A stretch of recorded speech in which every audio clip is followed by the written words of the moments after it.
नमस्कार दोस्तों, Maharana Pratap agro classes के ऑनलाइन प्लेटफॉर्म में आप सभी का स्वागत है। मैं आकांक्षा पांचाल, आप लोगों की बायोलॉजी टीचर। तो हम लोगों ने प्लांट फिजियोलॉजी स्टार्ट किया था। प्लांट फिजियोलॉजी में हम लोगों ने लास्ट में देख लिया था कि हम लोग सक्रिय परिवहन निष्क्रिय परिवहन तक देखा था हमने। सक्रिय परिवहन का मतलब क्या होता है? पदार्थों का अपनी कम सांद्रता से अधिक सांद्रता की ओर जाना, तो सक्रिय परिवहन हो जाता है। निष्क्रिय परिवहन का मतलब क्या होता है? पदार्थों का अपनी अधिक सांद्रता से कम सांद्रता की ओर परिवहन होना क्या हो जाएगा? हमारा निष्क्रिय परिवहन हो जाएगा। उसके बाद में हम लोगों ने देखा था कि जो विसरण और सुसाध्य विसरण था वो हमारे निष्क्रिय परिवहन की विधियां थी। तो विसरण के बारे में हमने देखा था, विसरण के को प्रभावित करने वाले कारक देखे थे। तो एक बार बता देते विसरण को कौन कौन से कारक प्रभावित कर रहे थे। विसरण को प्रभावित करने वाले कारक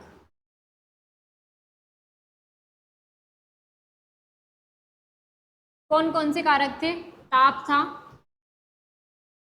दाब था, इसके अलावा सांद्रता प्रवणता थी, और क्या था?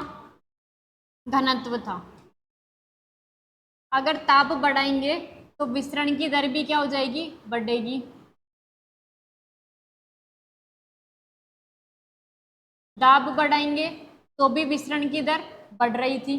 सांद्रता प्रवणता बढ़ाएंगे तो भी विसरण की दर बढ़ रही थी। उसके अलावा अगर घनत्व को बढ़ाया जाएगा तो विसरण की दर क्या हो रही थी? कम हो रही थी।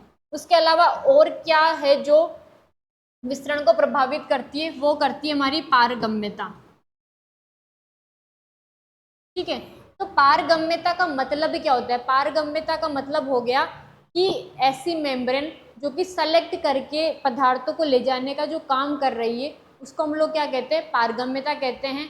कि अगर कोई पदार्थ कोई झिल्ली है, अगर वो पदार्थों को सभी पदार्थों को आने दे रही है, ठीक है, सभी पदार्थों को आने दे रही, तो वो क्या हो जाएगी? हमारी पारगम्य झिल्ली हो जाएगी। तो पारगम्य झिल्ली के अंदर क्या होगा? अधिक सांद्रता से कम सांद्रता की ओर पदार्थों का परिवहन होने लग जाएगा। तो पारगम्यता भी विसरण को प्रभावित करती है। पारगम्यता के बारे में हम लोग लास्ट में एक बार देख लेंगे कि पारगम्यता के आधार पर जो झिल्लियां होती है ना, वो कितनी प्रकार की होती है। ठीक है, तो लास्ट में हम लोगों ने विसरण के बारे में सब कुछ देख लिया था। अब आज हम लोग डिस्कस करते हैं सुसाध्य विसरण के बारे में और सक्रिय परिवहन के बारे में।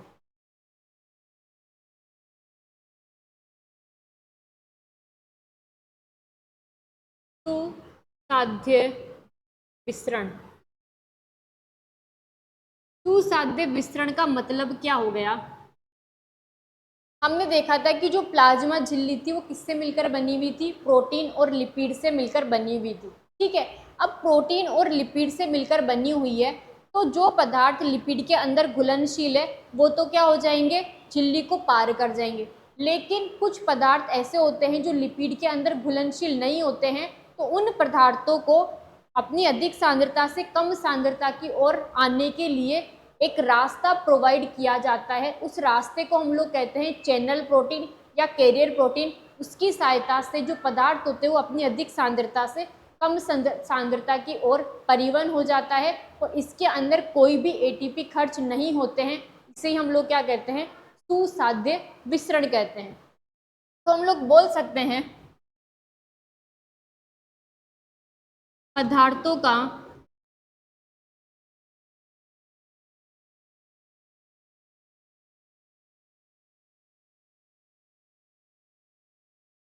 अधिक सांद्रता से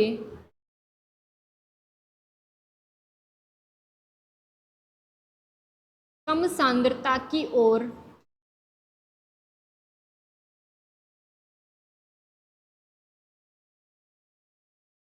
परिवहन,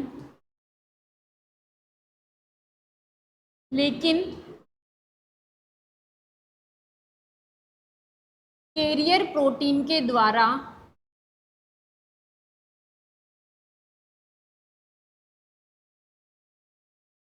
कैरियर प्रोटीन के द्वारा या चैनल प्रोटीन के द्वारा।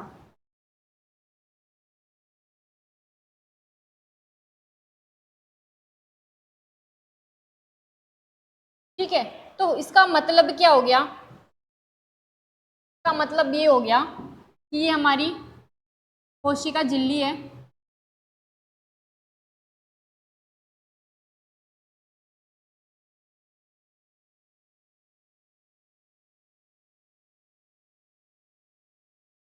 और ये किससे मिलकर बनी थी, प्रोटीन और लिपिड से मिलकर बनी हुई थी।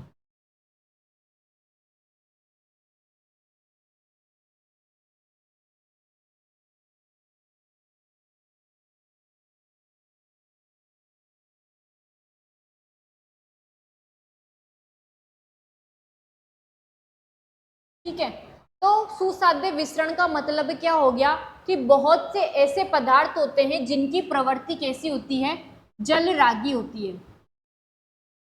जलरागी का मतलब क्या हो गया, ऐसे पदार्थ जो कि जल से प्यार करेंगे वो तो हो जाएंगे जलरागी, और जल विरागी का मतलब क्या हो जाएंगे, ऐसे पदार्थ जो कि जल से प्रेम नहीं करते हैं, यानी कि किससे करेंगे, लिपिड से करेंगे, तो वो क्या हो जाएंगे, जल विरागी हो जाएंगे।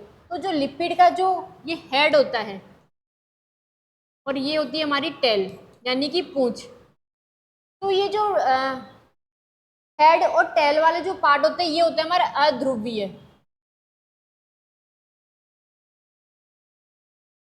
ठीक है, तो अगर ये अध्रुवीय यानी कि जल विरागी प्रवृत्ति इनकी पाई जाती है,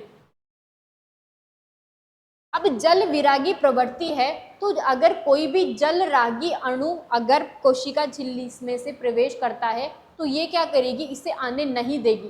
तो इनको अंदर आने के लिए एक रास्ता प्रदान किया जाता है, उस रास्ते को हम लोग क्या कहते हैं, चैनल प्रोटीन कहते हैं। इसी रास्ते को हम क्या कहेंगे,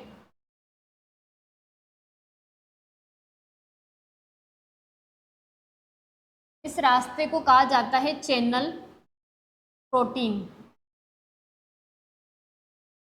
या इससे हम लोग क्या कहेंगे, कैरियर प्रोटीन।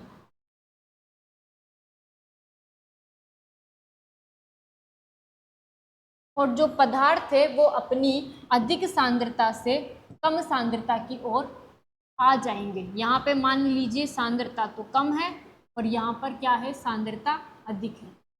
ठीक है, तो ये हम लोग किसके बारे में बोल सकते हैं, ये हमारा हो गया सुसाध्य विसरण। और सुसाध्य विसरण के बारे में अगर हमें लिखना है तो हम लोग क्या कह सकते हैं, यह सांद्रता प्रवणता के अनुसार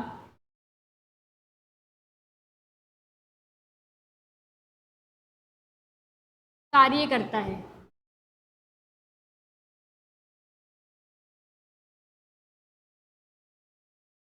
सांद्रता प्रवणता के अनुसार कार्य करने का मतलब क्या हो गया कि पदार्थ अपनी अधिक सांद्रता से कम सांद्रता की ओर परिवहन करेंगे।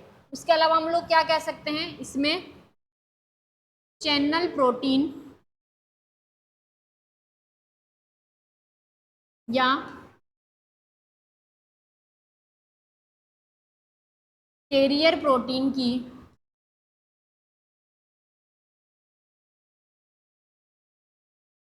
आवश्यकता होती है।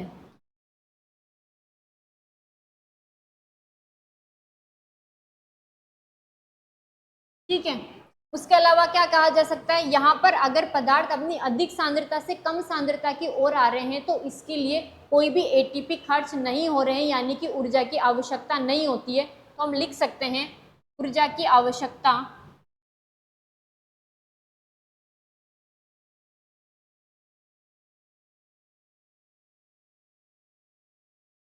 ऊर्जा की आवश्यकता नहीं होती है। ऊर्जा की आवश्यकता नहीं होगी का मतलब क्या हो गया, एटीपी खर्च नहीं होंगे। और क्या कहा जा सकता है सुसाध्य विसरण के बारे में, यह होता है चयनात्मक होता है। चयनात्मक का मतलब क्या हो गया कि यह चयन करके ही पदार्थों को आने देगा। जो पदार्थ झिल्ली में से जो भी पार कर रहे हैं वो अगर कोशिका के लिए लाभदायक है उन्हीं पदार्थों को ये चयन करके आने देते हैं, ये चैनल प्रोटीन। इसलिए हम लोग क्या करें, सुसाध्य विषण करें तो ये क्या होता है, एक तरीके से चयनात्मक होता है, यानी कि सेलेक्टिव परमिएबल होता है, इनके अंदर सेलेक्ट करने का गुण पाया जाता है। उसके अलावा क्या होते हैं, ये संवेदनशील होते हैं पदार्थों के लिए,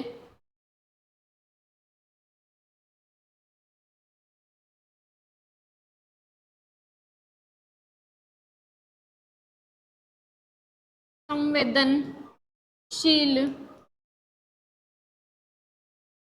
प्रकृति होती है।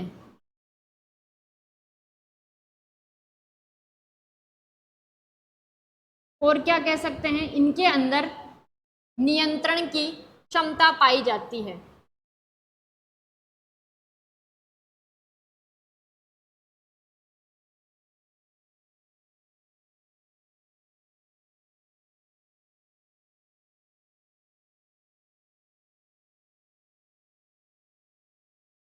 तो ये सब क्या हो गया, हमारे सुसाध्य विसरण के बारे में हो गया कि सुसाध्य विसरण होता क्या है।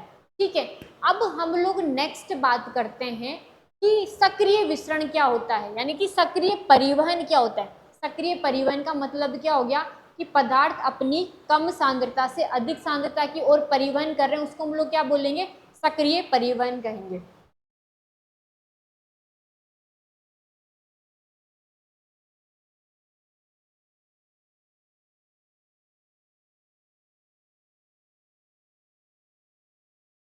सक्रिय परिवहन क्या हो गया, सक्रिय परिवहन का मतलब पदार्थों का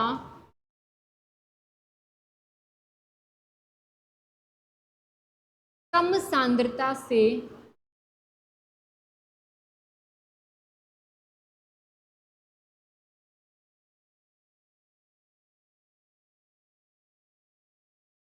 कम सांद्रता से अधिक सांद्रता की ओर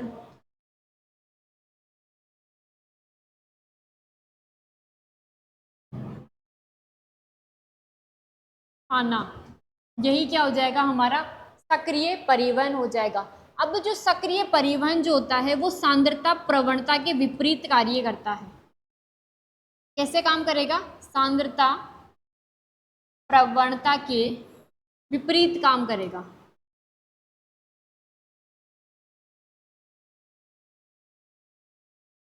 उसके अलावा हम लोग कह सकते हैं इसमें ऊर्जा की आवश्यकता होती है।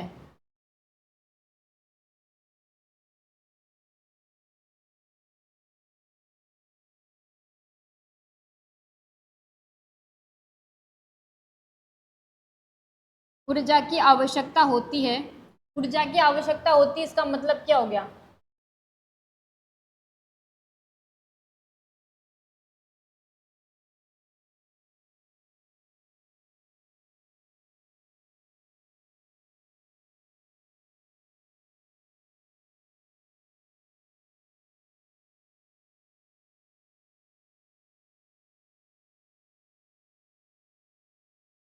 यानी कि इसके अंदर भी एटीपी खर्च होते हैं। ठीक है, ये हो गया हमारा सक्रिय परिवहन के बारे में हो गया। उसके अलावा यह भी क्या होता है, इसके अंदर प्रोटीन की आवश्यकता होती है।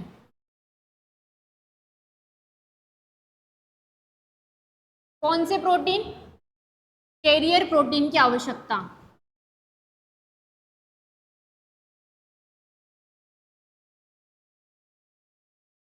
कैरियर या चैनल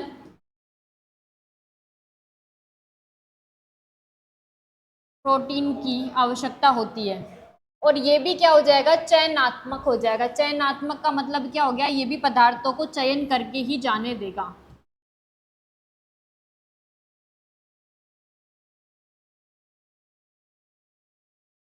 तो ये सब बातें किसकी हो गई, हमारे सक्रिय परिवहन की। सक्रिय परिवहन का मतलब क्या हो गया, बस वही बात है, ये हमारी सेल मेम्ब्रेन है,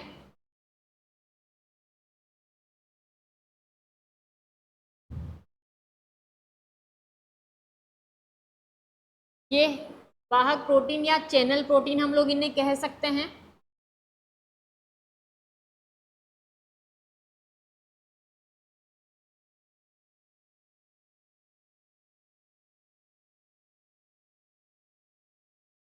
हो क्या रहा है, मान लीजिए सोडियम का कोई अणु है, तो वो क्या अपनी कम सांद्रता से अधिक सांद्रता की ओर परिवहन कर रहा है। इसके परिवहन के लिए ऊर्जा की आवश्यकता होती है, यानी कि एटीपी खर्च होते हैं। तो यही क्या हो जाएगा, हमारा सक्रिय परिवहन हो जाएगा। और इसके लिए भी क्या हो जाएगी, चैनल प्रोटीन की आवश्यकता होती है, इसके लिए सुसाध्य विस्तरण के लिए। उसके अलावा एटीपी खर्च होते हैं और ये भी चयनात्मक होता है और सांद्रता प्रवणता के विपरीत काम करता है, यानी कि कम सांद्रता से अधिक सांद्रता की ओर परिवहन। अगर हम लोग इसके एग्जाम्पल की बात करें सक्रिय परिवहन की, तो इसका एग्जाम्पल हो सकता है सोडियम पोटेशियम पंप। अब सोडियम पोटेशियम पंप जो होता है वो काम कैसे करता है, एक बार इसके बारे में डिस्कस कर लेते हैं थोड़ा सा। सोडियम पोटेशियम पंप क्या हो गया, मान लीजिए ये कोई कोशिका है हमारे, और ये कोशिका की बाहर वाली मेम्ब्रेन क्या हो जाएगी, सेल मेम्ब्रेन हो जाएगी।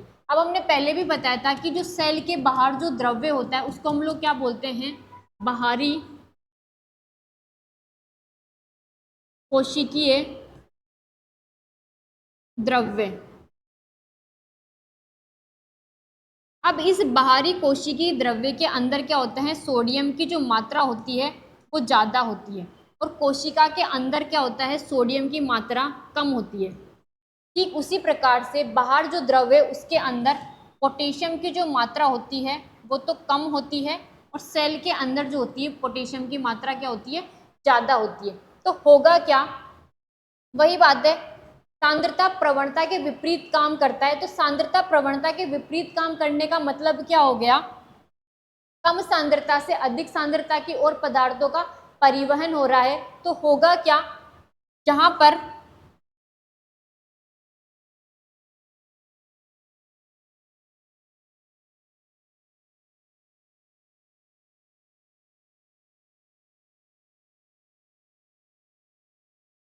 तीन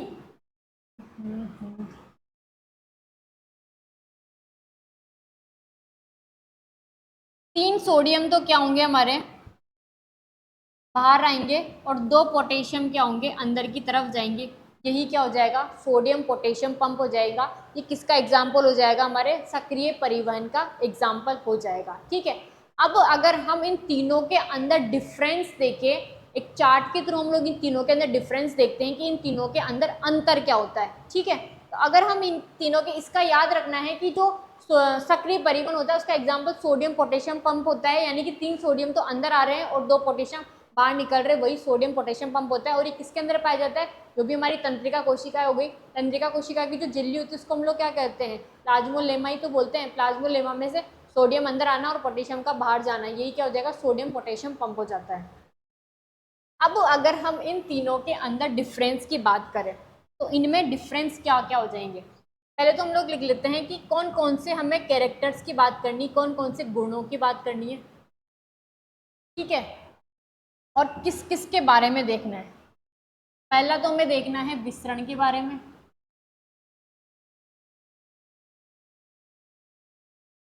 इसके अलावा किसके बारे में देखना है, सुसाध्य विसरण के बारे में,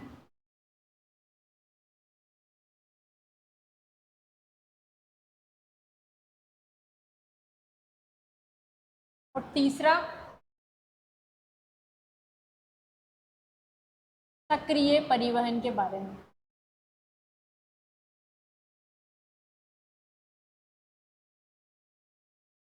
अगर पहला कैरेक्टर अगर हम लोग देखें, मान लीजिए पहला कैरेक्टर है हमारे पास सांद्रता प्रवणता।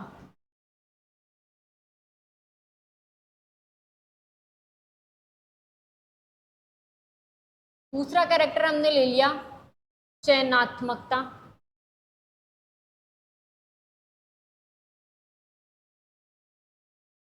तीसरी हमने बात कर ली प्रोटीन।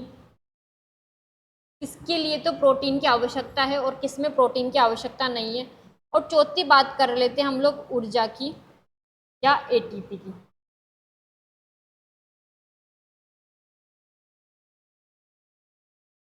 ठीक है, अगर सबसे पहले अगर हम लोग फर्स्ट बात करें,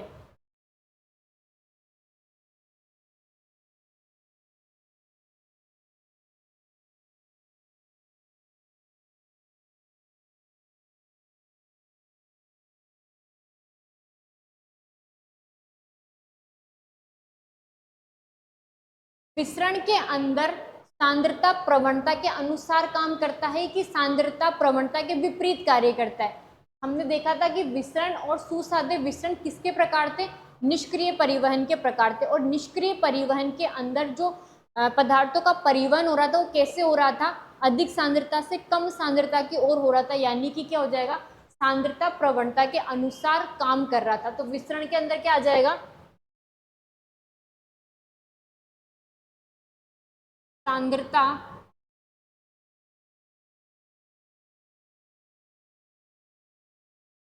प्रवणता के अनुसार कार्य करना। इसके अंदर सांद्रता प्रवणता लागू हो रही थी। सुसाध्य विसरण के अंदर भी क्या हो रहा था, सांद्रता प्रवणता के अनुसार ही तो काम हो रहा था, अधिक सांद्रता से कम सांद्रता की ओर परिवहन हो रहा था। इसके अंदर भी क्या हो जाएगा, हमारा सांद्रता प्रवणता लागू हो रही थी।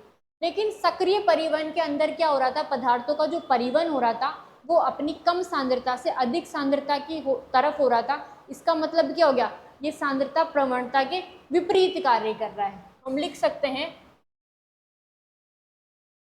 सांद्रता प्रवणता के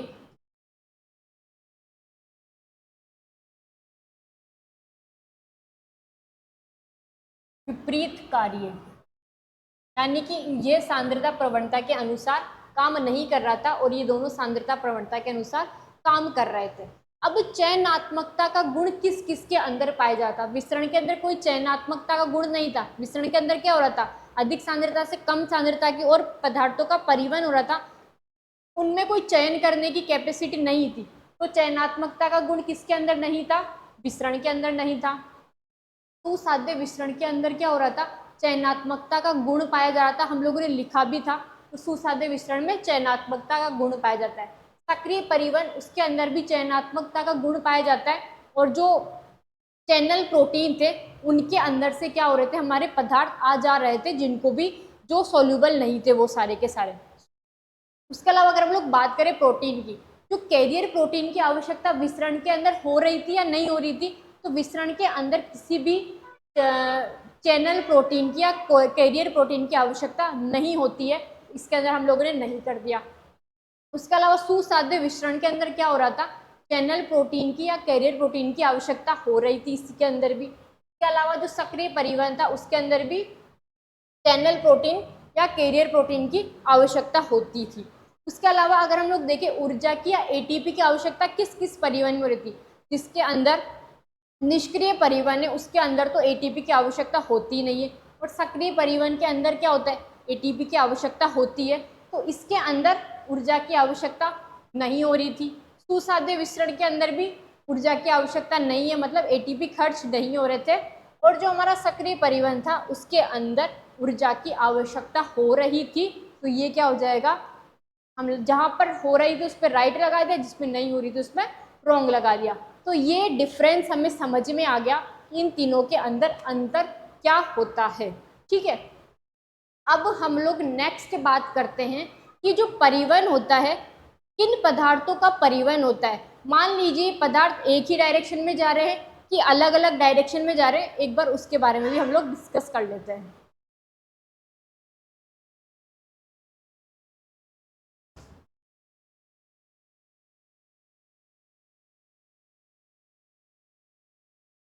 पदार्थों के परिवहन की दिशा,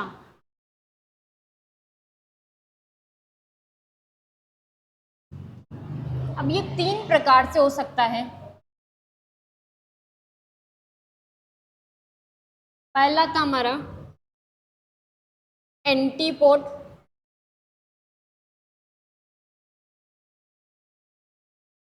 दूसरा है सिम्पोड, तीसरा हो जाएगा एंटीपोड।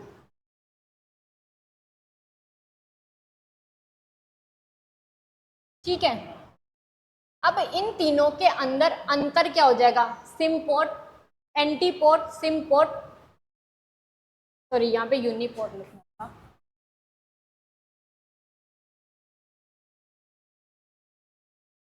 यूनिपोड,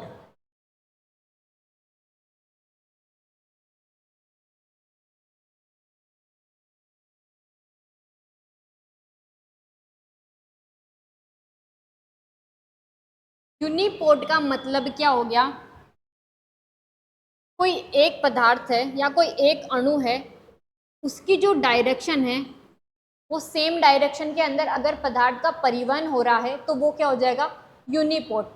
अब सिम्पोड का मतलब क्या हो गया कि कोई भी दो अणु है, उन दोनों की जो डायरेक्शन है वो सेम है, यानी कि उन दोनों की दिशा अगर सेम है और सेम अलग अलग कोई पदार्थ है तो वो क्या हो जाएगा?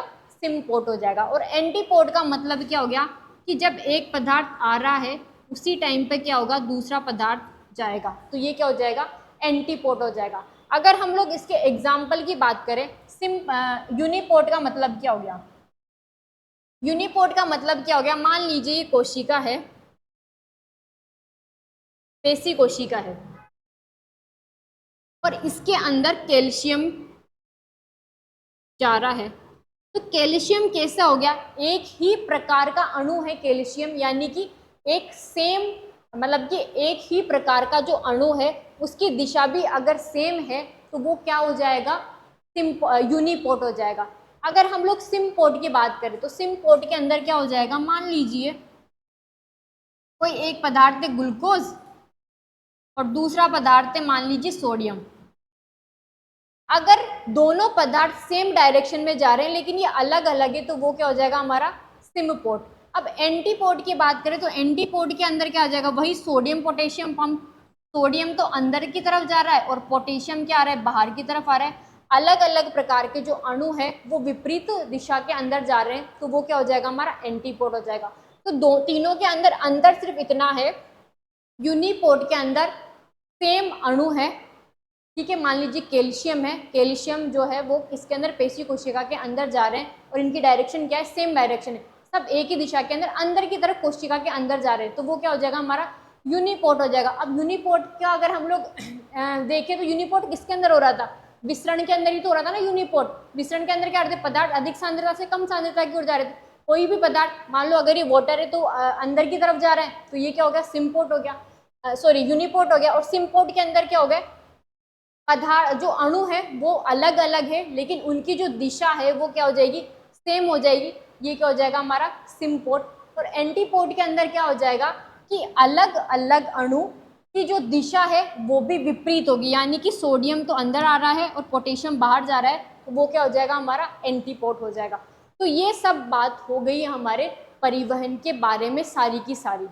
अब हम लोग नेक्स्ट बात कर लेते हैं, एक बार पारगम्यता के बारे में देख लेते हैं ताकि जब हम लोग परासरण पढ़ेंगे तब हमें ज़्यादा प्रॉब्लम ना हो। एक बार देख लेते हैं कि पारगम्यता होती क्या? पारगम्यता के आधार पर झिल्लियाँ कितने प्रकार की होती है।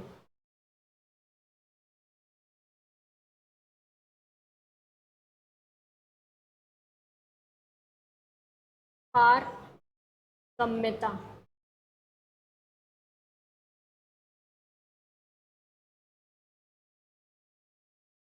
तो पारगम्यता के आधार पर जो झिल्लियाँ होती है वो चार प्रकार की होती है। पहली तो होती है पारगम्य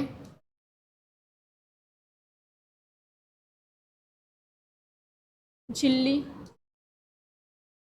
दूसरी हो जाएगी हमारी अपारगम्य झिल्ली,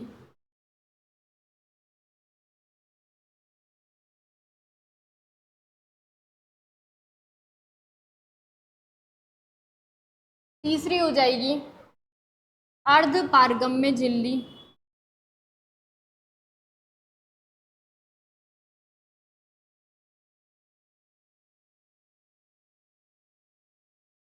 चौथी हो जाएगी चयनात्मक पारगम्य झिल्ली।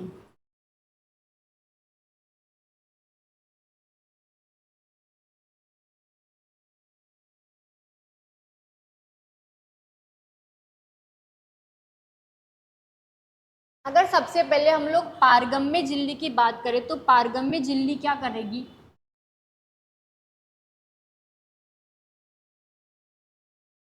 पारगम्य झिल्ली जो होगी वो विलेय और विलायक दोनों को जाने देगी, यानी कि दोनों के लिए क्या हो जाएगी, पारगम्य हो जाएगी। विलेय को भी जाने देगी और विलायक को भी जाने देगी, तो वो क्या हो जाएगी, हमारे पारगम्य झिल्ली हो जाएगी। अगर हम लोग इसके एग्जाम्पल की बात करें तो इसके एग्जाम्पल क्या हो सकता है, कोशिका भित्ति। और कोशिका भित्ति भी किस प्रकार की, जो प्राइमरी सेल वॉल होती है, जो कोशिका भित्ति होती है वो तीन प्रकार होते हैं, प्राथमिक कोशिका भित्ति, द्वितीय कोशिका भित्ति और तृतीय कोशिका भित्ति। अगर हम लोग नॉर्मल प्लांट्स की बात करें तो कोशिका भित्ति की जो परतें होती है वो दो होती है, एक तो प्राथमिक कोशिका भित्ति और एक होती है द्वितीय कोशिका भित्ति। जो प्राथमिक कोशिका भित्ति वो सबसे बाहर की तरफ होती है, द्वितीय कोशिका भित्ति उसके अंदर की तरफ होती है और तृतीय कोशिका भित्ति सबसे अंदर होती है। लेकिन तृतीय कोशिका भित्ति जो होती है जितने भी हायर प्लांट्स है उनके अंदर पाई जाती है, ठीक है। तो तृतीय कोशिका भित्ति का कोई रोल नहीं होता है, एक तरीके से हम लोग कह सकते हैं कि केवल जितने भी हायर एनिमल्स हायर प्लांट्स है उनके अंदर पाई जाएगी, जैसे कि एंजियोस्पर्म के अंदर उपस्थित हो सकती है। अपारगम्य झिल्ली का मतलब क्या हो गया, न तो विलेय के लिए पारगम्य है और न ही विलायक के लिए पारगम्य है, यानी कि न तो ये विलेय को आने देगी और ना ही विलायक को आने देगी। तो हम लोग इसके अंदर लिख सकते हैं विलेय और विलायक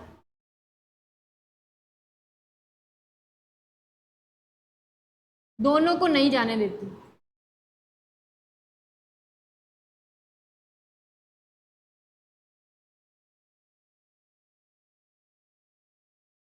यानी कि दोनों के लिए क्या हो जाएगी, अपारगम्य हो जाएगी। अगर इसके एग्जाम्पल की बात करें तो क्या हो जाएगी, कॉर्क, यानी कि जो सबसे बाहर प्लांट के अंदर जो कॉर्क होती है यानी कि जो छाल होती है वो किसी के लिए भी पारगम्य नहीं होती है, ठीक है। अगर हम लोग अर्ध पारगम्य की बात करें, अर्ध पारगम्य का मतलब क्या हो गया कि ये विलेय के लिए तो पारगम्य होती है, सॉरी विलायक के लिए तो पारगम्य होती है, लेकिन विलेय के लिए क्या होती है, ये अपारगम्य होती है। विलायक के लिए पारगम्य किंतु विलेय के लिए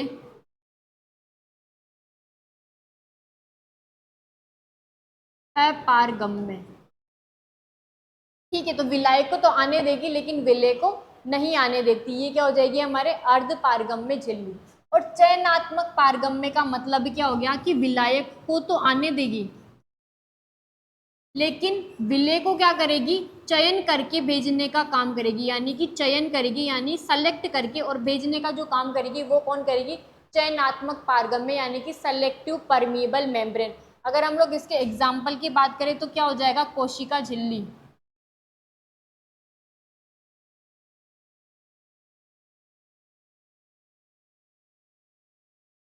इसके अलावा टोनोप्लास्ट, टोनोप्लास्ट किसे कहते हैं, रिक्तिका की जो बाहर की जो मेम्ब्रेन होती है उसे क्या कहा जाता है, टोनोप्लास्ट कहा जाता है। ये हम लोगों ने सेल बायोलॉजी के अंदर पढ़ा था। और अर्ध पारगम्य का मतलब क्या होगा, जितनी भी कृत्रिम झिल्लियां है ये सब कौन हो जाएगी, अर्ध पारगम्य झिल्ली।